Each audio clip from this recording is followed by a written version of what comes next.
So looking at this game, this exciting match between Man City and Inter that just happened. Oh my gosh. I Joe and I, we both predicted it correctly. We thought Man City would win. Man City won. And there was some excitement and it was a fun game to watch. So hopefully everyone had a chance to view it. But there were some things that I thought that we should review as that's Pitch Pod tradition, even though this is our season finale, our last episode for a while. I feel like we have to do it justice and review the match. So Man City versus Inter, Champions League final. It was a good one. Joe, what are your initial thoughts? I think that these were both two sides that were well prepared to go into this, knowing what was at stake. This is a final, and it wasn't about who necessarily even had to play or perform better. It's who had what they needed to do to get the job done to win it. And I think that's what you saw in this match. In Inter had opportunities, as you suggested early on, and Manchester had their one that they scored, probably a couple others that could have also been goals, but really that's it for me. It was a final, and in the name of finishing to become champion, at times it's about doing what you got to do to get by and win it. Yeah, and hats off to Man City for completing the treble and for winning it. So that's a huge deal, and congrats to Pep for winning the Champions League. It was a miracle season for Man City. So that was exciting. But before we kind of talk a little bit more and make one last prediction, I want to kind of break down the game a little bit, Joe. And a couple plays kind of stood out to me as really significant. Of course, the goal by Rodri, that was huge, and that was exciting. And I think everyone is happy for Rodri for getting that goal. But Haaland had a pretty good chance too, and the keep made a good save on that. But you want to talk a little bit about that particular play? You saw that he was released into space and was able to get into position, found the right angle, body position in a sense to get the power to generate there. And I think he has to go near post and try to beat the keeper there, but the keeper just positioned himself well enough and was able to react and make the save. So good. I mean, it was a good save from the keeper, and it was a chance, but as it goes, when the keeper's able to position himself and take away that near post when the striker's looking for that spot, then it ended up not being a goal. Yeah, if I could freeze frame it, I saw a photo of that earlier, and I like how Haaland turned and had speed and got a good shot off. But I've seen him do that a couple times where his stride length is really long, which is good in the open field. But I'd almost like to see him do what Messi does and be more contained and tighter with the control of the ball in that scenario. And I'm not saying that would have made a difference, but I've seen a couple too many times where Haaland's in that situation is because his stride is so long. He's taking such a big step, it slows him down a little bit. And instead of attempting to cut in and have a better frame of the goal, more opportunities, he kind of limits himself, like you said, to that front post. And easier said than done, but I think that is one part of his game. There's not too many, but I think that is one part of his game that he could advance with. So when I saw that, I'm just thinking, what would Messi do in that situation? And so maybe that's something he can work on at training and come out and score even more goals next season. I think it's an important point, whether you're going to compare him to one player or the other, though the fact that you're suggesting that a player at that caliber professional still has room for improvement, I think is what others should hear. I mean, you talk about if there's any of our youth audience or anybody that follows along to see that even at the highest levels, how are you thinking about and being analytical of your own performance enough to suggest that you can always get better? There's always one part of your game, always one facet of what you do as an athlete, as a soccer player, footballer, that you can work on to get better. And I think that's an important message for everybody out there. There's always something to improve upon. If you're willing to be reflective, if you're willing to put the time in the training and do it, if that's what you want, you can always get better. Yeah, I think so. And Haaland would admit that himself. I saw him on an interview earlier today, and they're congratulating him on all his goals he's been scoring. And he actually said, yeah, I should have scored more, though. I had other opportunities. So he's aware of that. And Pep is definitely aware of that from what I've seen in recent interviews. So, yeah, I'm sure they'll be working on it. I'm sure he's going to come back even better, which is kind of scary to think about. But When you say they, is this you suggest that you think for sure Haaland will be returning and for sure Pep will be returning for another year of Manchester City? Jeff, is it too soon to have that discussion? um, I don't think it's too soon.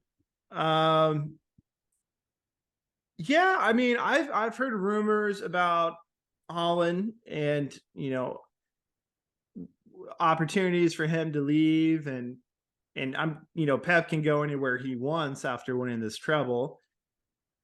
But to me, I mean, if I were Pep, if I were Holland, I I would have no reason to move on, unless it's something very significant, like a family situation, because I'm sure they're both being reimbursed as best as possible. Man City is kind of like the 1990s Yankees, where it's almost unfair how much talent's on the team. Like, how do people compete? So I don't think they would move on for financial reasons. It would have to be some other motivation, whether it was, family or location. Possibly the reasons why Messi is moving to Miami, right? At closer to home, family, tax purposes, maybe. But I don't see it in terms of winning. I don't see how they could go anywhere else and win more. And in terms of financially, I can't really imagine them getting that much better reimbursed at another club. So I think they're both coming back. Joe, what are your thoughts? I mean, early on, I thought that was always a talk. Once Pep did achieve this, namely not necessarily the trouble, but winning the Champions League with Manchester City, it was in the story. It was going to be a return, probably back to Spain, probably finding something. I mean, the bigger question is, where do you go from there? You've won the league 3 years in a row. Now you've taken aside, you've got the treble, including winning the Champions League that was much sought after. Essentially, maybe even potentially one of the main goals, objectives that you were brought on to Manchester City to achieve. You've done it. The job's over, done, if you will. So maybe you do go to. I think I'm with you in that sense. Like, what would make more sense personally than for this manager, for the players? Do they want to go somewhere? I don't see Haaland leaving the EPL. I think that he's found and understands that he could make his impact over the trajectory of his career to be that guy that's always going to be considered. Look, I think that he could stay within the English Premier League for a while. Maybe this is a side of the story where you don't see these guys just jump ship and leave at any time, even though they have met their objectives, even though they have met their goals and done what they thought they could do within this environment. So maybe they're not rushing out, but I can also imagine that given a little bit of time for the celebrations to subside, if there's ever been any inclination from either one of them that there could be an opportunity to move on for whatever reason, that we could see that. But maybe not as soon or not as fast as maybe some others suggested that it was going to happen if and when this was achieved. Yeah, that's kind of where I'm at. And you're right. From a personal perspective, maybe Pep does go back to Spain because the only thing bigger than what he's won already would be the World Cup. And so maybe in the near future, he might get to that point where he wants to be the club manager for Spain's national team. It's just a thought. But as far as winning more, that's the only higher honor I can think of in the game of soccer and the game of football that he hasn't had under his belt yet. So there's a possibility of that, but I have a feeling they're both going to come back and they're going to be on a tear next season as well, especially if the rest of the team is planning on coming back, because talk about a great support cast with Kevin De Bruyne and Silva and Grealish and Mahrez. I mean, yeah. And the list goes on and on. Yeah, Man City's packed. In fact, speaking of the list, yeah, when KDB, Kevin De Bruyne, if you missed the game, anyone out there, first half near the end, he got injured, and losing him, that was the one part of the game where I thought maybe Inter has a chance with this. But because of the depth of Man City, they have Phil Foden as their backup. Not many teams can say that. So he came in, he didn't play great, but to have a quality player like that in the backup position, that says all you need to hear about Man City. And he came in and he did a fine job, and they ended up getting the win. One part of the game that I thought was particularly exciting was the two headers in a row by DeMarco, the inner defender. Did you happen to see that specific play, Joe? Well, you thought that for sure in that location, in that position, one of them finds the back of the net, right? So in the moment as it was building, as time was, they were, as Inter was getting to a point where the urgency was increasing and the excitement of the contest and the knowledge and understanding of how much of an impact just even getting a goal to equalize late could have changed where they were. I thought that was what added to that aspect, added to the drama of needing to score, and it not happening was in some sense unfortunate for them. But I thought that there was a clear chance, and it was another one where it could have very well happened. Yeah, I think so. It could have been a much different game. I thought that Inter did well defensively to limit opportunities for Man City. But when it came time for them to put the ball away, Martinez had an opportunity early on. Other than that, you didn't hear too much from him. And so when that opportunity came and the ball came for a perfect heading opportunity, and the first one hit the crossbar by DeMarco, which really I think he could have put that away.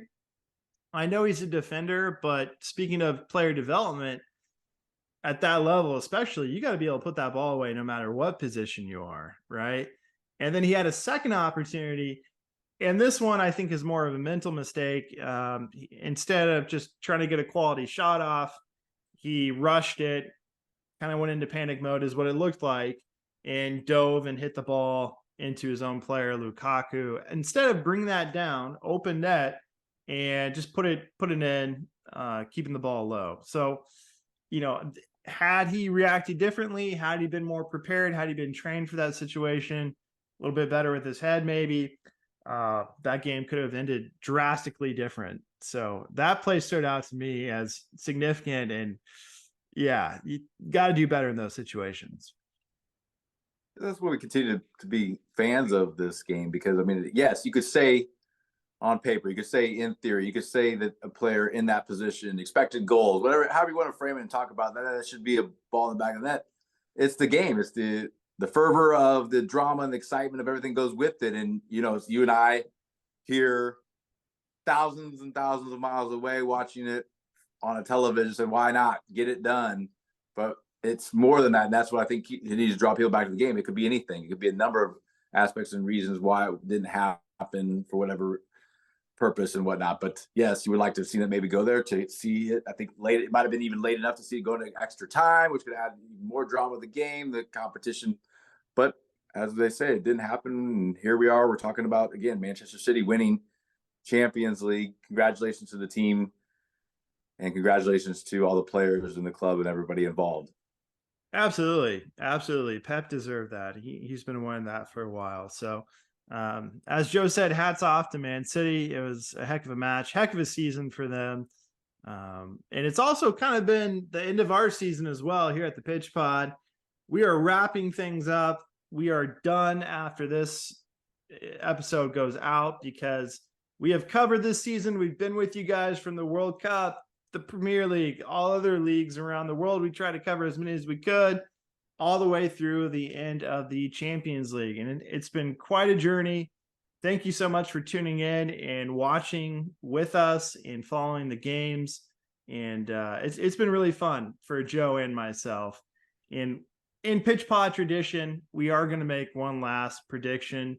But before we do, Joe, anything you'd like to say to the viewers out there? One last goodbye. Yes, again, much been appreciated. I think part of the experience of being involved in the Pitch Pod has been a great opportunity to travel the world, if you will, at least through the lens of seeing different perspectives of different leagues and different competitions in world football, and seeing where people are and what they're doing, and being very excited to get different perspectives from others. And so been appreciative to be a part of it. Thank you to those of us that have been watching and observing, and any comments, and anybody that's been following along. Looking forward to you seeing where we go from here. Absolutely. And don't worry, we're planning on returning. We don't have a whole lot of offers like Pep or Haaland perhaps, we are planning to return. So don't worry, next season we're going to be here covering soccer, making predictions, talking about all the latest football happenings. We will return. And so we're looking forward to that as well. So one last final prediction. Joe, the golden ball, the Ballon d'Or, who is it going to? I think to stay on script, to stay on brand of where I've been from early on this season and even go back to last season, my accolades continue to be for Erling Haaland. Him setting the goal scoring record in the EPL, the way and the means he goes about it, whether or not he said he could score more or whatever, I think it's just been impressive. His contribution has been significant to their trouble. I think without him there, I don't want to say not even a chance, but probably not as likely and probably not in the fashion, the way that they did it, to come back to win the league, to win the FA Cup final, to win the Champions League. So that would be my prediction to win it.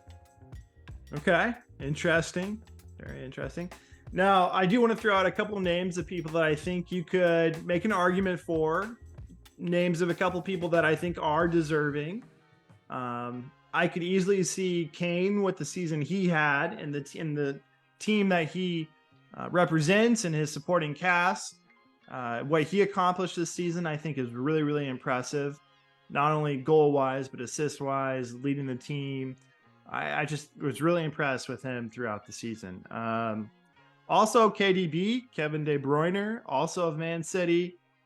Maybe he didn't have as many goals as Haaland, but wow, talk about a crucial player. And we actually saw the significance when he went out, didn't return second half. Man City slowed down quite a bit. And so it definitely makes a difference having him on the pitch with Haaland. So those are two names that I think that are also deserving. But the person that I think's going to win it, and rightfully so, is Erling Haaland as well. Oh, I thought you were going to switch it up. I thought you might have slipped Messi in there for his World Cup winning performance. And it's, again, I said who I think. Maybe we should say who shall win it, or vice versa in a sense. But I think you also have to mention Messi. I just have an inkling that could possibly be where this goes. But okay. Well, do you want to change your prediction?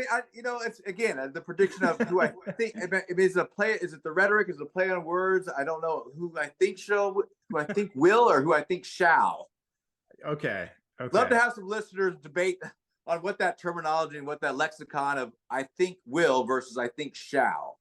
Well, thank you for mentioning that. Yeah, his World Cup performance was incredible. So it is possible. It is possible. I'm with you. I'm going with Haaland. Just because, I don't think Messi stood out as much as he could have with PSG. If things went differently, if PSG ended up going further in the Champions League, then maybe that argument changes. But I'm going with Haaland. You're going with Haaland. It's been a great season. Again, we'll be back next season, and keep pitching out there, everyone.